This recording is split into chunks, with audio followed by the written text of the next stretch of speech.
Rayleigh's criteria है. Now, when we say Rayleigh's criteria, what do we actually mean by Rayleigh's criteria? It's just a criteria to purchase or to buy optical instruments. For example, तुमको mobile खरीदना है तो तुम कुछ criteria check करते हो. Okay, you check out several criteria. क्या क्या क्राइटेरिया चेक करते हो आप? यू चेक आउट कि फोन का डिस्प्ले साइज मैच होना चाहिए रिक्वायरमेंट को, बैटरी लाइफ होना चाहिए, देयर शुड बी लाइक, ठीक है नहीं, या कैमरा होना चाहिए ढंग का, स्टोरेज होना चाहिए, सो एंड सो स्नैपड्रैगन होना चाहिए. तो ये सारी चीजें हम लोग हमेशा चेक करते हैं जी उसमें. तो वो सब क्राइटेरिया जब मीट होता है तो हम लोग बोलते हैं कि yeah we can definitely purchase the phone. On a similar note, we have so-called criteria for purchasing optical instruments. Okay, so those optical instruments can be easily purchased if they satisfy Rayleigh's criteria. Okay, now what is that Rayleigh's criteria or how it is supposed to be done? उसको समझने के लिए आपको एक simple सा concept समझना पड़ेगा diffraction का, जो हमने लास्ट लेक्चर में देखा था, जो कि उसका डिस्क्रिप्शन है इंटेंसिटी का. ठीक है, तो कैसे कैसे कैसे होता है? तो देखो भाई, कुछ इस तरीके से ग्राफ बनाए गए थे लास्ट लेक्चर में, समझ में आया? कुछ ये लेवल का कुछ ग्राफ था जी, जो आपको समझाने का कोशिश किया गया था लास्ट सेशन में. I hope you agree. आप पहचान पाते रहेंगे इसमें. ये जो बीच में सबसे बड़ा डोंगर बना है, कौन है रही?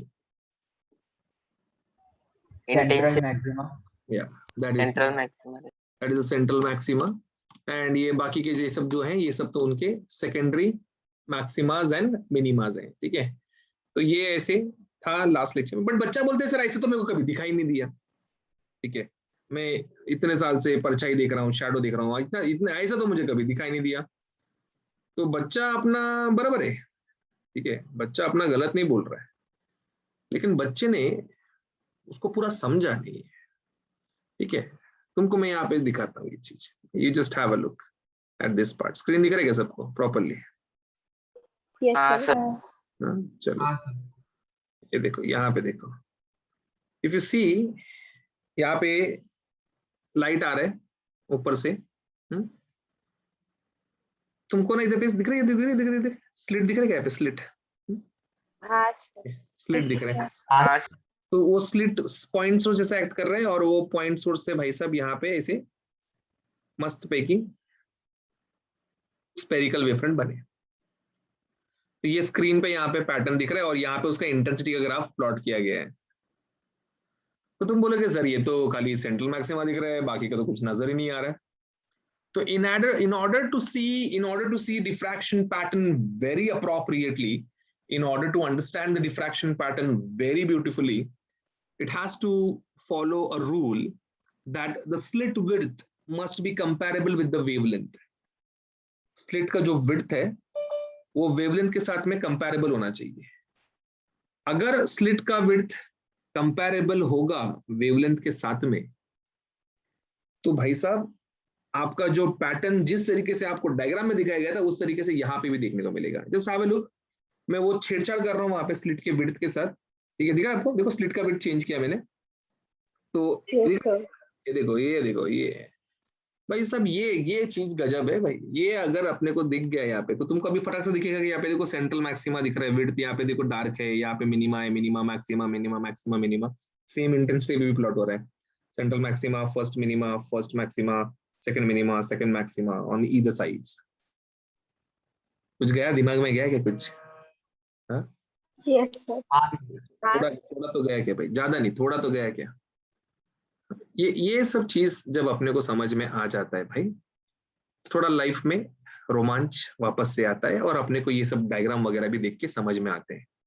क्या तुमको समझ में आ रहे हैं गाइस?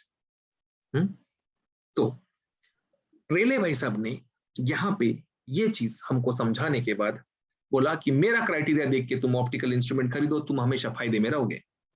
ठीक है, तो क्राइटेरिया क्या बताया जरा उस चीज को जानते, फिर बाद में टेक्स्ट बुक पे भी एक नजर मारेंगे, क्योंकि टेक्स्ट बुक ने भी बहुत बढ़िया तरीके से इस टॉपिक को कवर किया है. एंड तुम सोचते रहोगे सर पहली बार तारीफ कर रहे हैं. एक्चुअल में उन्होंने बहुत अच्छा डायग्राम वगैरह बना के दिया है टेक्स्ट बुक में, तो it really helps a lot students in understanding the pattern, because practical तो नहीं हो रहा है, बट पिक्चर को देख के प्रैक्टिकली कैसे दिखता है वो समझ में आ जाता है. So yeah, we would be checking out textbook later on, but in the meanwhile let's see the theory part of it, how it is going to work. तो अभी जैसे कि यहाँ पे ये जो पैटर्न दिख रहा है, अभी जैसे कि एक ऐसे ब्लू कलर का डॉट है, ठीक है, तो ये ब्लू कलर का पैटर्न इस तरीके से नजर आएगा, और वो ब्लू कलर के पैटर्न के बाजू में ऐसा अगर एक रेड कलर का डॉट है तो रेड कलर का पैटर्न ऐसे नजर आएगा, लेकिन वो रेड कलर में नजर आएगा. It won't be visible in blue, it would be visible in red. Okay, so that's how the whole concept works for, first of all, Rayleigh's criteria. तो रेले ऐसे दो पॉइंट्स लिए, दोनों पॉइंट्स को लेके रेले भाई साहब ने मजबूत काम किया भाई, ठीक है. भाई साहब ने इधर देखा, भाई साहब ने उधर देखा, उधर भी देखा, इधर भी देखा, और उसने बहुत सारे एक्सपेरिमेंट करके तीन क्राइटेरिया दिए, तीन क्राइटेरिया. पहला क्राइटेरिया, और पहले क्राइटेरिया में उन्होंने बताया, एंड हर एक तीनों क्राइटेरिया में दो चीज को कंपेयर किया जा रहा है. दो डिफ्रैक्शन पैटर्न के बीच में का सेंट्रल मैक्सिमा का विड्थ किसी एक डिफ्रैक्शन पैटर्न के सेंट्रल मैक्सिमा से लेके फर्स्ट मिनिमा तक के डिस्टेंस के बीच में का विड्थ के साथ कंपेयर किया जा रहा है यहाँ पे, ठीक है. तो जी यहाँ पे आप देखेंगे डायग्राम में एक रेड कलर का पैटर्न बना है और एक ब्लू कलर का पैटर्न बना है. इफ यू सी, इस केस में दोनों पैटर्न के सेंट्रल टू सेंट्रल का जो बीच में का डिस्टेंस है, it is exactly mapping, it is exactly mapping with red का सेंट्रल, ब्लू का सेंट्रल से फर्स्ट मिनिमा तक का डिस्टेंस, ठीक है. You can see that. तो जब ऐसा होता है तो रेले बोलते हैं कि it is the two points which were not visible, जैसे कि ये एक पॉइंट है और ये एक और पॉइंट है, ठीक है, यहाँ पे, ठीक है, ये दोनों पॉइंट्स को इधर पे इसने इस तरीके से सेपरेट करके दिखाया, मतलब it is the case of just resolve, मतलब ये तुम्हारे रिक्वायरमेंट को सेटिस्फाई करेगा. You can go for it, you can purchase this thing. और अगर वो पैटर्न इस तरीके से नजर आते हैं गाइस, इस तरीके से, मतलब गजब दूर है बेटा, दोनों सेंट्रल मैक्सिमा एक दूसरे से गजब दूर है, ठीक है. मतलब जो ऐसे नजदीक नजदीक समझ में नहीं आता, दो पॉइंट है, वो एक इधर दिख रहा है और एक इधर दिख रहा है, मतलब ये तो बहुत जबरदस्त है, इसको पहले उठा के लेके आने का, दिखा कि पहले फुर्सत में खरीदो, because it is a case of well resolve. क्योंकि तुम देखो ना, सेंट्रल का डिस्टेंस और सेंट्रल फर्स्ट का डिस्टेंस देखो ना कितना कम है, तो ये कंडीशन क्या हो रहा है यहाँ पे, central distance is higher compare to the central first distance. तो ये वेल रिजॉल्व का केस हो गया.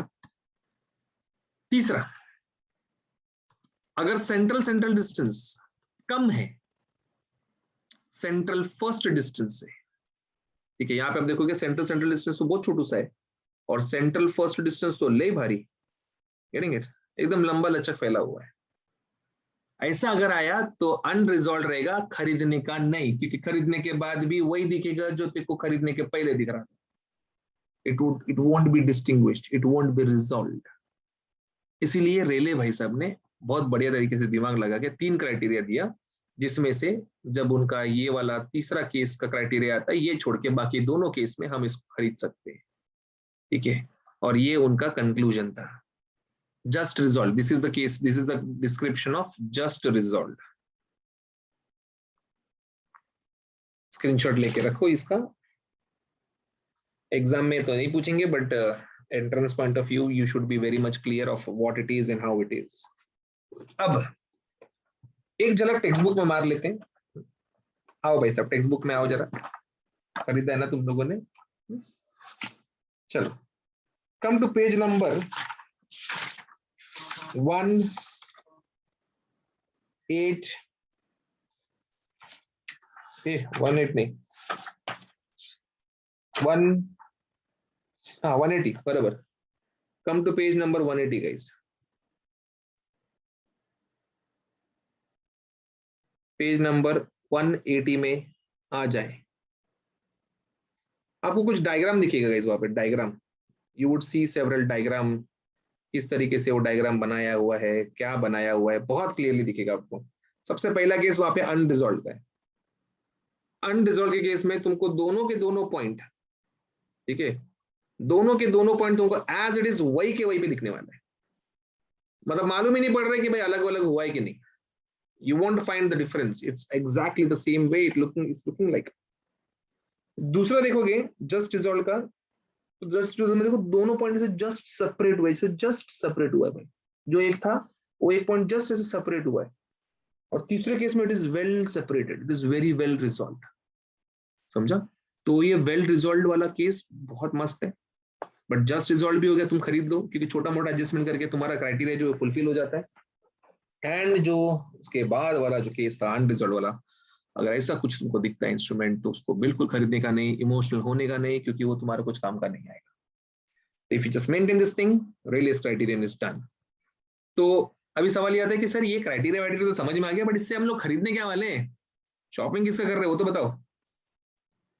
तो भाई साहब ऑप्टिकल इंस्ट्रूमेंट्स का शॉपिंग चालू है, लेकिन ऑप्टिकल इंस्ट्रूमेंट्स में हमारे सिलेबस में सब नहीं है।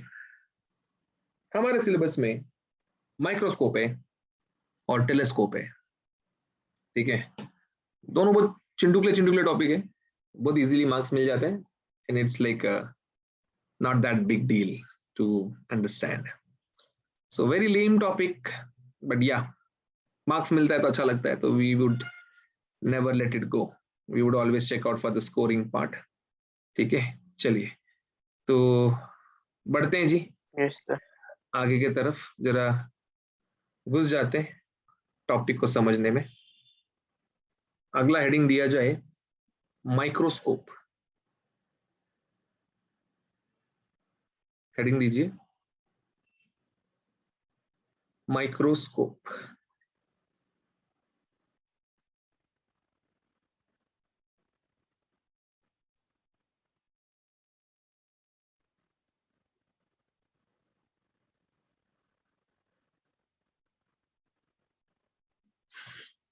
हेडिंग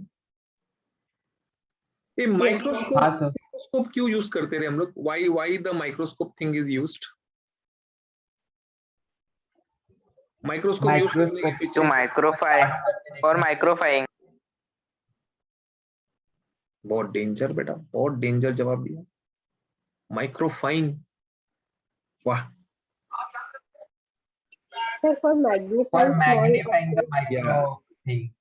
इस दुनिया में भगवान ने हमको देखने के लिए आंखें दी है, बट ये आंखों से हमको सब कुछ नहीं दिखता है, ठीक है। सब कुछ बहुत बार तो बहुत सारी चीजें सामने होती है, फिर भी दिखती नहीं है अपने को। जैसे कि वो डेटॉल वाले कीटाणु जो सिर्फ डेटॉल के एडवर्टाइजमेंट में दिखता है और हमको दिखता नहीं है, करेंगे तो मैग्नीफाइंग लेंस उसलिए लगा के दिखाते भाई ऐसे कीटाणु विटाणु, फिर वो कुछ तो पप्पू चिंटू हाथ धो के आता है, फिर वो सब गायब हो जाता है, ठीक है नहीं। तो वो कीटाणु माइक्रोस्कोप से दिखते हैं भाई साहब, ठीक है। तुम माइक्रो ऑर्गेनिज्म स्टडी करते हो, स्लाइड्स वाइड स्टडी करते हो, क्यों 10 to the power -6। अब इधर 25 सेंटीमीटर के नजदीक अपने को कुछ दिखता नहीं है, 10 to the power -6 औकात के बाहर है इंसानों की, समझा। तो हम लोगों ने ऑप्टिकल इंस्ट्रूमेंट्स बनाए जो हमारे थोड़े चीजों को औकात में लेके आए। तो ये माइक्रोस्कोप एक बहुत ही बढ़िया इंस्ट्रूमेंट है जो ये चीज तुमको करके देता है। With the help of microscope, you can actually see electrons, because we have that level of microscope which can go to electron microscopic level, and we can see many blood samples and all. There are, you know better, biology में हम क्या क्या use करते हैं भाई, उसका ये काम कैसे करता है, that is what we learn in physics। कैसे किस तरीके से ये काम करता है, इसके पीछे का कॉन्सेप्ट क्या है, वही हम स्टडी करते हैं। इतना ज्यादा डिटेल में नहीं है, but yeah we have overview of it. तो माइक्रोस्कोप में यहाँ पे हमको उसका रिजॉल्विंग पावर के बारे में पढ़ना है। पावर के बारे में तो हमने पहले भी पढ़ा है, ठीक है। कब पढ़ा है मालूम है, पहले ज्योमेट्रिकल ऑप्टिक्स में पढ़ा है कि power is reciprocal of focal length. तो पावर हमेशा किसी लेंथ का ही रेसिप्रोकल होता है। तो यहाँ पे अगर मैं बात करूं रिजॉल्विंग पावर ऑफ माइक्रोस्कोप, तो रिजॉल्विंग पावर किसका रेसिप्रोकल है, तो resolving power limit of resolution का रेसिप्रोकल है, जिसको हम स्मॉल डी से रिप्रेजेंट करते हैं। Now, what is this limit of resolution? अभी फॉर एग्जाम्पल तुम बोलोगे कि भाई मेरे पास एक माइक्रोस्कोप है, तो वो microscope let's say 10 to the power -4 metre तक ही रिजॉल्व कर पा रहे हैं, मतलब ये दो पॉइंट है सपोज, ऐसे इनको ही अलग करके दिखा रहा है। बट एक और माइक्रोस्कोप है वो 10 to the power -6 metre, let's say ये दो डॉट है, इनको रिजॉल्व करना चाहता है। एक माइक्रोस्कोप 10 टू द पावर -8 है, वो इसको रिजॉल्व करना चाहता है। एक है 10 टू द पावर -10, वो ये बाबा रुक, ठीक है, इसको रिजॉल्व करना चाहता है। तो अभी ये तुम्हारे सामने मैंने 4 सैंपल बना दिए, ये 1, ये 2, ये 3, ये 4। तुम्हारा माइक्रोस्कोप ने इसके झंडे गाड़ दिए भाई, धाड़ ऐसे फटाक से अलग करके दिखा दिया, ठीक है। इस पे भी स्ट्रगल किया लेकिन कर दिया, थोड़ा बहुत जूम इन किया, तेल वेल डाल दिया हम लोगों ने इसके अंदर, ऑयल वगैरह डाल के रिफ्रैक्टिव इंडेक्स क्रिएट किया, और ये भी कर दिया। इसको किया, इसको किया, लेकिन इसको कुछ नहीं कर पाया वो। जैसे अभी दिख रहा है वैसे माइक्रोस्कोप में भी दिख रहा था, बट ये दो पॉइंट को उसने सेपरेट किया, तो ये था उसका आखिरी लिमिट, ये था माइक्रोस्कोप का औकात, ठीक है, ये उसका लिमिट था, लिमिट। इसके आगे वो रिजॉल्व नहीं कर सकता, इसके आगे वो जो एक दिख रहे पॉइंट उसको स्प्लिट करके दो में नहीं दिखा सकता। तो this particular thing becomes limit of resolution. अरे भाई समझ रहे तो बोलो, नहीं तो मैं कुछ नहीं कर सकता भाई, हाँ या ना? Yes.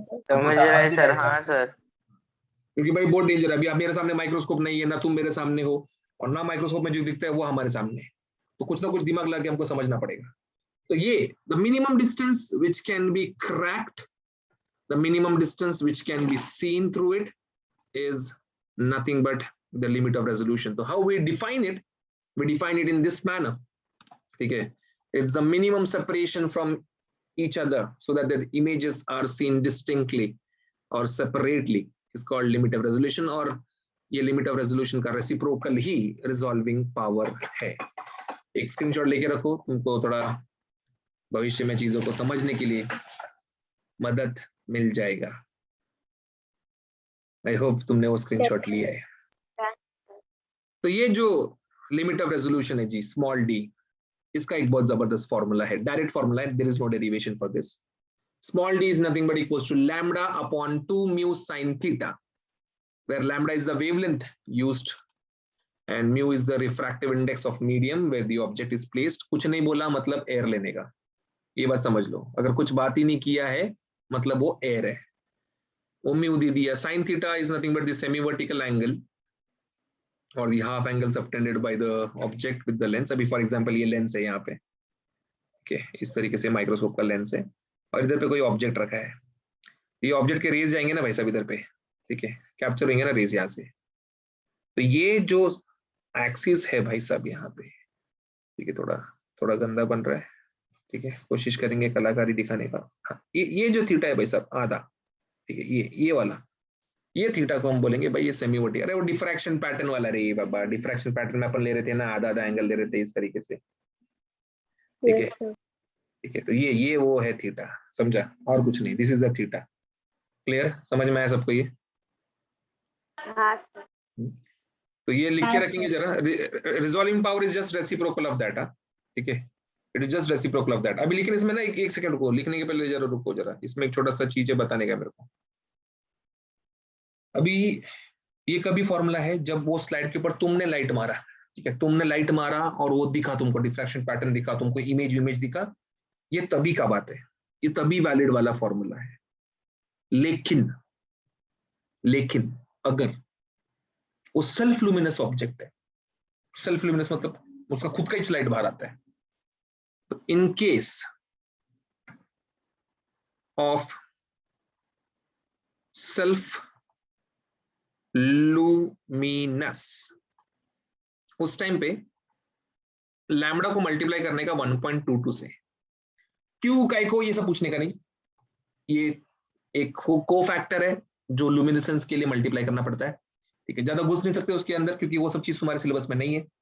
बट इतना याद रखना कि अगर वो सेल्फ लुमिनस है तो लैम्बडा, जिधर पे भी लैम्बडा दिख रहा है, इधर पे लैम्बडा दिख रहा है 1.22 मल्टीप्लाई कर देने का, इधर पे लैम्बडा दिख रहा है 1.22 मल्टीप्लाई कर देने का, समझा? जिधर लैम्बडा उसके बाजू में 1.22 लिख देने का। क्लियर, समझ में आया? पक्का लिख लेंगे Yes, इसको? sir. चलो अभी लिखो भाई साहब। और अगर एग्जाम में बोला है नॉन लुमिनस तो you can use lambda, self luminous बोला तो 1.22, नहीं बोला तो दोनों सॉल्व करके आने का। Please note it down.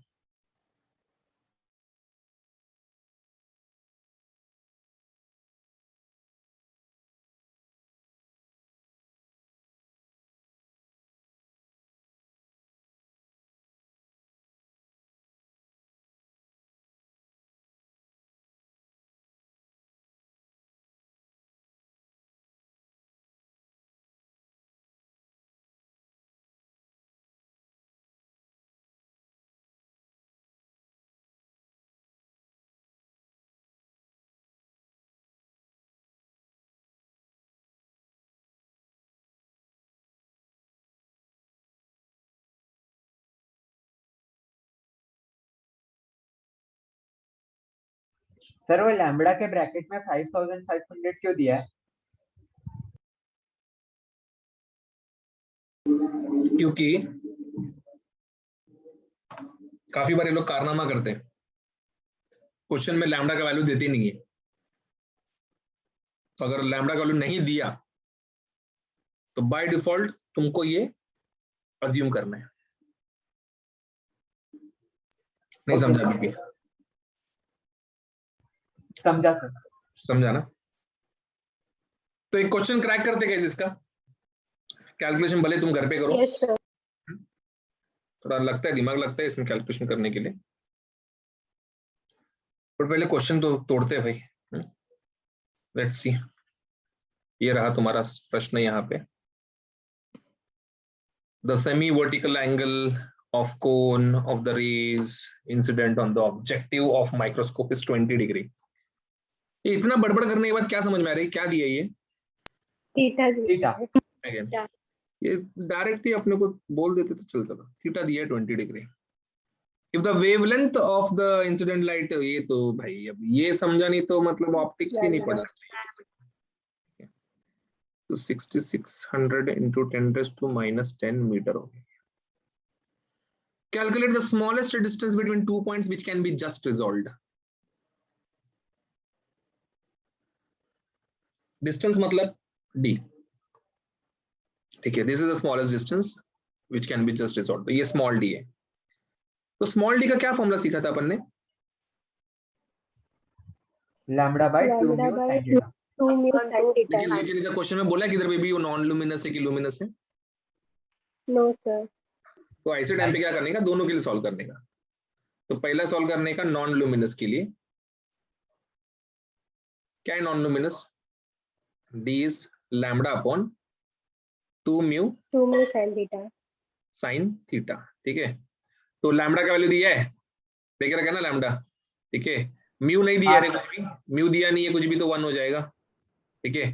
sin 20 log book से नेचुरल टेंजेंट से देख के पता लगा लेंगे, पर यहाँ पे अपने को d का वैल्यू कुछ तो मिल जाएगा मीटर में। फिर उसके बाद सेल्फ लुमिनस के लिए करने का, ओके। सेल्फ लुमिनस के लिए, तो सेल्फ लुमिनस के लिए वापस से सॉल्व करते नहीं बैठने का जिंदगी भर उधर, समझा? सेल्फ लुमिनस के लिए क्या करने का? d into 1.22 1.22 समझा? जो d का आंसर आया सर जो पहला वैल्यू उसको हाँ वही, जो पहला वैल्यू मिला उसको 1.22 मल्टीप्लाई कर देने का, काम हो जाएगा। यस कर पाएंगे भाई? ऐसे सब चीज जमेगा क्या? पक्का हो पाएगा तुमसे? Yes sir. हाँ ठीक है, इतना भरोसा दिखा रहे हो तो फिर ले लो भाई, स्क्रीनशॉट ले लो इस चीज का। ये नेचुरल देखने को आता है ना, नेचुरल साइन वगैरह, नेचुरल अपना वो क्या, कौन सा बुक है? लॉग बुक में जाने का, नेचुरल साइंस करके पेज में जाने का, ठीक है। वो नेचुरल साइंस पेज में 20 डिग्री का जीरो देखने का, क्या दिख रहा है? 20 डिग्री का जीरो 0.3420 कितना दिख रहा है? 0.3420। वेरी गुड बेटा, 0.3420। उसको सॉल्व करने का, मीटर में है तो मीटर में लिखा तो भी चलेगा, तुमको चुल मची है, तुमको एंगस्ट्रॉम में दिखाने का है, बिंदास तुम्हारा मर्जी, ठीक है। गलत कर देगा मार्क्स कट जाएगा उधर पे, ठीक है। तो नहीं जमता उस तो चुपचाप मीटर तक करके आ जाने का, ज्यादा स्टाइल नहीं मारने का उसमें। समझ में आया भाई क्वेश्चन ये? हाँ सर। सबको? चलो, तो अभी ये हुआ अपना माइक्रोस्कोप खत्म, ठीक है। ऐसे ही ये क्वेश्चन, इसमें और कुछ अलग आते नहीं है। तो यहाँ पे अपना माइक्रोस्कोप हुआ समाप्त। आप यहाँ से मारो साइन आउट, वापस से लॉग इन करो, we would do telescope over there, so just log off again guys.